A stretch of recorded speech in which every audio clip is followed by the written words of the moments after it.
एक बूढ़ी औरत ने रेडियो स्टेशन फ़ोन किया कि वो कई दिनों से भूखी है और कई दिनों से सूखी रोटी और पानी पे गुजारा कर रही है, और कहा कि अल्लाह की राह में उसे कुछ खाने के लिए दिया जाए। एक मुनकरे खुदा भी उसकी गुफ्तगू सुन रहा था और उसको एक मजाक सूझा। उसने खाने पीने की अशिया खरीदी और उस बूढ़ी औरत का एड्रेस मालूम किया और नौकर से बोला, जाकर उस बूढ़ी औरत को दे आ।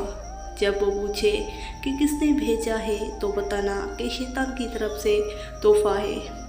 वो औरत इतना खाने का सामान देखकर बहुत खुश हुई और जल्दी से अपने घर के कोने में रखने लगी। उसी में नौकर ने पूछा कि आप मालूम नहीं करना चाहेंगी कि इतना सामान किसने भेजा है।